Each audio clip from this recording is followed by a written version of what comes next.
Hello दोस्तों, आज की इस वीडियो में हम पढ़ने वाले हैं गणित का इम्पोर्टेंट टॉपिक विभाज्यता का नियम। गणित में कभी कभी प्रश्न ये पूछ दिया जाता है कि कोई भी संख्या दे दी गई रहती है और उसमें प्रश्न पूछ दिया जाएगा कि वह संख्या 2 से विभाजित होती है या नहीं, 3 से विभाजित होती है या नहीं, ऐसे करके उसमें प्रश्न पूछ दिया जाता है।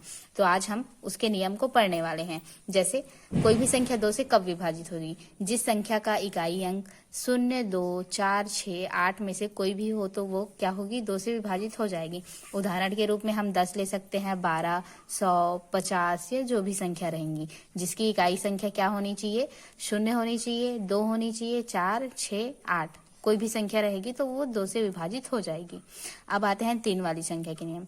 जिस संख्या के अंकों का योग 3 से विभाज्य हो वह संख्या 3 से विभाजित हो जाएगी।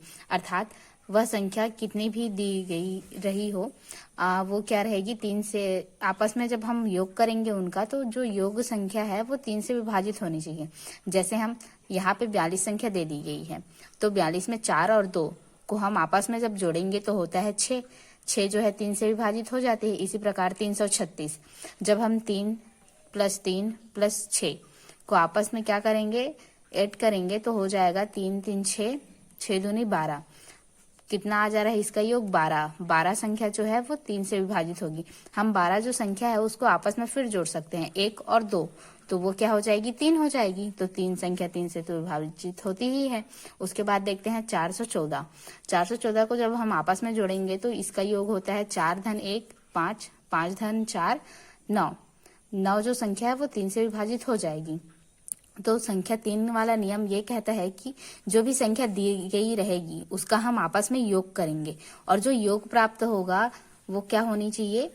3 से विभाजित होनी चाहिए। इसी प्रकार संख्या 4, जिस संख्या के अंतिम 2 अंक 4 से विभाज्य हो वह संख्या 4 से विभाजित हो जाएगी।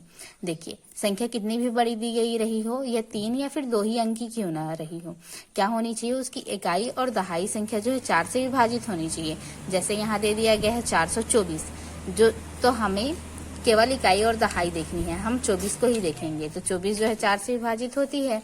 इसी प्रकार 840 में भी होगा, जो 40 है वो भी विभाजित होती है, और यहाँ 128 वो भी विभाजित होती है। 28 जो है वो 4 से विभाजित होती है।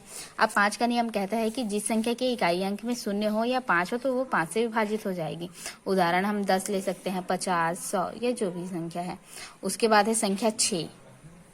संख्या 6, जो संख्या 2 और 3 से विभाज्य हो वह संख्या 6 से भी विभाजित हो जाएगी, जिसमें 2 वाला भी नियम लगे और 3 वाला भी नियम लगे। जैसे हम संख्या 18 भी ले सकते हैं, 12 भी ले सकते हैं। 12 को जब हम आपस में जोड़ेंगे तो 3 आ जाएगा। 12 1 और 2 का योग 3, तो ये तो 12 जो है 2 से विभाजित भी होगी, 3 से विभाजित भी होगी। तो हम कह सकते हैं कि 12 जो है वो 6 से विभाजित हो जाएगी। इसी प्रकार हम और भी संख्या ले सकते हैं।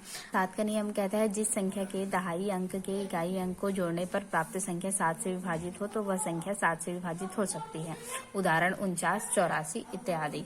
अब संख्या 8, जिस संख्या का अंतिम 3 अंक 8 से विभाजित हो तो वह संख्या 8 से विभाजित हो जाएगी। जैसे यहाँ पे दिया गया है 20,864, तो यहाँ पे हम केवल 3 संख्या को लेंगे, 864 को। 864 क्या हो जाएगा? 8 से विभाजित हो जाएगा। तो क्या होगी? पूरी संख्या विभाजित हो जाएगी। इसी प्रकार से ये उदाहरण भी है। अब संख्या 9, जिस संख्या के अंकों का योगफल 9 से विभाजित हो वह संख्या 9 से विभाजित होगी। जैसे हम 981 को आपस में जोड़ेंगे, 9 8 कितना हो जाएगा? 17 हो जाएगा। 17 1 18, तो 18 संख्या जो है 9 से विभाजित हो जाएगी। इसी प्रकार 2772, जब हम 2 7 को जोड़े 9 हुआ, 9 7 को जोड़ेंगे 16, 16 2 को जोड़ेंगे 18, ये भी क्या हो जाएगी?